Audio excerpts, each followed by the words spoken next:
ಬೇರೆ ಬೇರೆ ರಾಜ್ಯಗಳಲ್ಲಿ ಬೇರೆ ಬೇರೆ ಅಭ್ಯರ್ಥಿಗಳು ಯಾರು ಹೈಯೆಸ್ಟ್ ಲೀಡಲ್ಲಿ ಗೆದ್ದಿದ್ದಾರೆ, ಯಾರು ಸೋಲಾಗಿದೆ, ಯಾವುದು ಅನ್ಎಕ್ಸ್ಪೆಕ್ಟೆಡ್ ರಿಸಲ್ಟು, ಯಾವುದು ಎಕ್ಸ್ಪೆಕ್ಟೆಡ್ ರಿಸಲ್ಟು, ಇದೆಲ್ಲವನ್ನು ಕೂಡ ನೋಡಬೇಕು.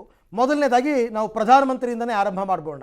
ವಾರಣಾಸಿಯಲ್ಲಿ ಪ್ರಧಾನಿ ನರೇಂದ್ರ ಮೋದಿ ಅವರಿಗೆ 6,12,970 ಮತಗಳು ಬಂದರೆ, ಅಜಯ್ ರಾಯ್ ಕಾಂಗ್ರೆಸ್ ಕ್ಯಾಂಡಿಡೇಟ್ 4,60,457 ಮತಗಳು ಬಂದಿದೆ. ಗೆಲುವಿನ ಅಂತರ 1,52,513.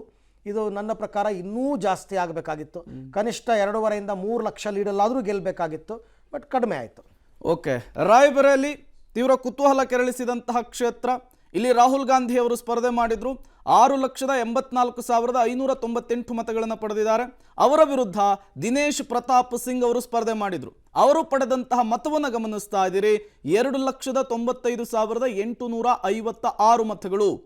ರಾಹುಲ್ ಗಾಂಧಿ ಇಲ್ಲಿ 3,88,742 ಮತಗಳ ಅಂತರದಿಂದ ಭರ್ಜರಿ ಗೆಲುವನ್ನು ದಾಖಲಿಸಿದ್ದಾರೆ. 2 ಕ್ಷೇತ್ರಗಳಲ್ಲಿ ಸ್ಪರ್ಧೆ ಮಾಡಿದ್ರು. 2 ಕ್ಷೇತ್ರಗಳಲ್ಲೂ ಕೂಡ ಗೆಲುವಿನ ನಗೆಯನ್ನ ಬೀರಿರುವಂಥದ್ದು. ಈಗ ಒಂದು ಕ್ಷೇತ್ರವನ್ನು ಉಳಿಸ್ಕೊಳ್ಬೇಕಾಗುತ್ತೆ. ಯಾವ ಕ್ಷೇತ್ರವನ್ನು ಉಳಿಸ್ಕೊಳ್ತಾರೆ ಅನ್ನೋದು ಮುಂದಿನ ದಿನಗಳಲ್ಲಿ ಗೊತ್ತಾಗುತ್ತೆ. ಒಂದು ಕ್ಷೇತ್ರದಲ್ಲಿ ಮತ್ತೆ ಬೈ ಎಲೆಕ್ಷನ್ ಆಗಲೇಬೇಕಾಗುತ್ತೆ. ಹೌದು. ಇನ್ನು ವಯನಾಡಿಗೆ ಹೋಗೋಣ, ಅವ್ರದ್ದೇ ನೋಡ್ಬೋಣ. ವಯನಾಡಲ್ಲೂ ಕೂಡ ರಾಹುಲ್ ಗಾಂಧಿ ಅವರು 6,47,445 ವೋಟ್ ಪಡ್ಕೊಂಡಿದ್ದಾರೆ. ಅನ್ವಿ ರಾಜಾ ಅವರು 2,83,023. ಸೊ ಇಲ್ಲಿ ರಾಹುಲ್ ಗಾಂಧಿ ಅವರು 3,64,422 ಮತಗಳ ಅಂತರದಲ್ಲಿ ಗೆದ್ದಿದ್ದಾರೆ. 2 ಕ್ಷೇತ್ರಗಳಲ್ಲಿ 3 ಲಕ್ಷ ಚಿಲ್ಲರೆ ಲೀಡ್ ಅವರು ಗೆದ್ದುಕೊಂಡಿರ್ತಕ್ಕಂಥದ್ದು. ರಾಯ್ಬರೇಲಿನೂ ಕೈ ಹಿಡಿತು, ಮತ್ತು ವಯನಾಡು ಕೂಡ ಕೈ ಹಿಡಿತು. ಯಾವುದನ್ನು ಉಳಿಸ್ಕೋತಾರೆ, ಯಾವುದಕ್ಕೆ ರಾಜೀನಾಮೆ ಕೊಡ್ತಾರೆ, ಎಲ್ಲಿ ಬೈ ಎಲೆಕ್ಷನ್ ಆಗಬೇಕು, ಸ್ವಲ್ಪ ಸಂದಿಗ್ಧ ಪರಿಸ್ಥಿತಿ ಇದೆ. ವಯನಾಡು ಬಿಟ್ಟರೂ ಕಷ್ಟ, ರಾಯ್ಬರೇಲಿ ಬಿಟ್ಟರೂ ಕಷ್ಟ.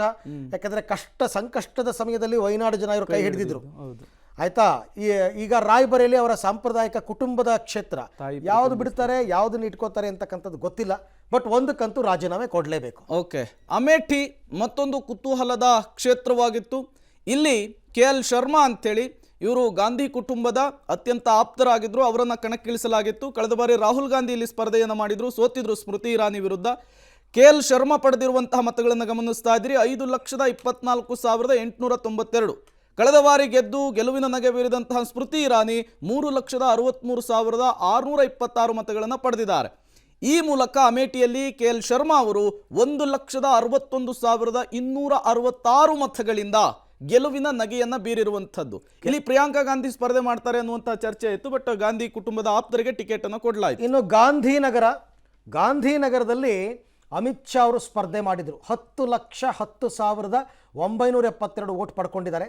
ಹಾಗೆಯೇ ಸೋನಾಲ್ ಪಟೇಲ್ ಅವರು 2,66,256. ಅವ್ರು ಕೇಳ್ಕೊಂಡಿದ್ರು ನಾಮಿನೇಷನ್ ಮಾಡಿದ ದಿನ ಏನಂತ, ಅಮಿತ್ ಶಾ ಅವರು ನನ್ನನ್ನು ಕಳೆದ ಬಾರಿ 5.5 ಲಕ್ಷ ಲೀಡಲ್ಲಿ ಗೆಲ್ಸಿದ್ರಿ, ಈ ಸರ್ತಿ 7.5 ಲಕ್ಷ ಲೀಡಲ್ಲಿ ಗೆಲ್ಸಿ ಅಂತ ಹಾಗೆ ಗೆಲ್ಸಿದ್ದಾರೆ.